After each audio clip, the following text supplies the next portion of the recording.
তো guys the learning place চ্যানেলে তোমাদের সবাইকে জানাই স্বাগত। আজ আমি তোমাদের পঞ্চম শ্রেণী বাংলা পাতাবার বইয়ের বিমলার অভিমান কবিতাটি লাইন সহ সারসংক্ষেপ পড়াবো। চলো শুরু করা যাক। আগে বিমলার অভিমান। বিমলা কার লেখা? নবকৃষ্ণ ভট্টাচার্য। দেখো একটা মেয়ের ছবি দিয়েছি, মেয়েটার নাম কি? বিমলা। সে কি বলেছে?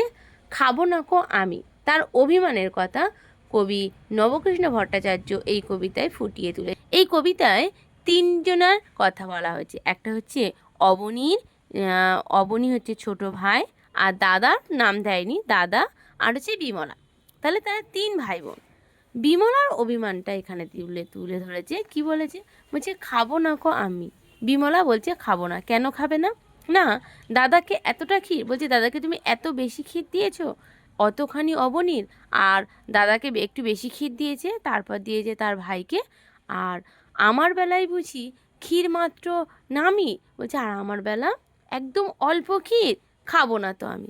বলছে আমি খাবো না, তুমি দাদাকে বেশি দিয়েছো, ভাইকে আরেকটু দিয়েছো, কম দিয়েছো, আর আমার বেলা একদমই দাওনি। ফুল আনিবার বেলা যা বিমলা যা, পূজা করি দাও এনে সোনামণি মা। বলছে যখন ফুল আনতে পাঠাও তখন তুমি কি সুন্দর আদর করে বলো যে পুজো করবো, সোনামণি মা তুই আমার, তুই এনে দে। কাঁদিলে দুরন্ত খোকা রাখা তারে ভার, ছোটবেলা ও বিমলা নেমা একবার। বলছে যখন মানে কাঁদে বাচ্চারা, তখন তুমি কি বলো যে না, নে বিমলা একবার তাকে কোলে নে, ও ছোট দুরন্ত খোকা, ওকে কোলে নিয়ে।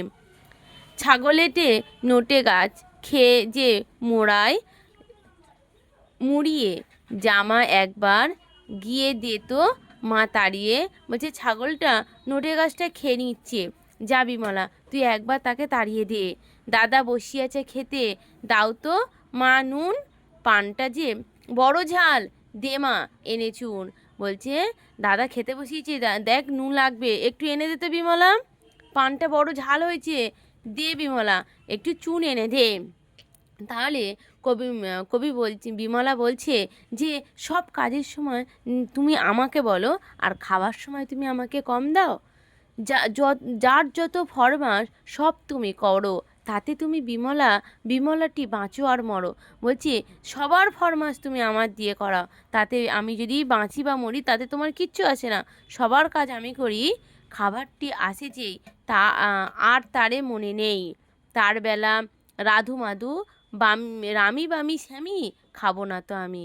বলছে খাবার যখন আনবে তখন তুমি সবাইকে বেশি দেবে, আমার বেলা কম দেবে, আর কাজ করার সময় তুমি আমাকে দিয়ে কাজ করাবে, আমি খাবো না।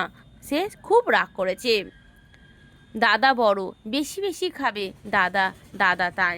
বলছে দাদা বড়, তুমি বলো বেশি বেশি খাবে, তবু বেশি খায়, আহা সেটি ছোট ভাই। বলছে আর সেটা ছোট ভাই, দুধার সোনার চূড়ো মাঝখানে ছায়ের নুড়ো।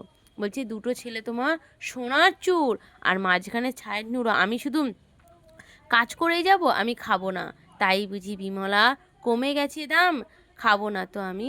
বলছে তাই জন্য আমি তোমাদের কাছে দাম কমে গেছি, আমি খাবো না, আমি খাবোই না।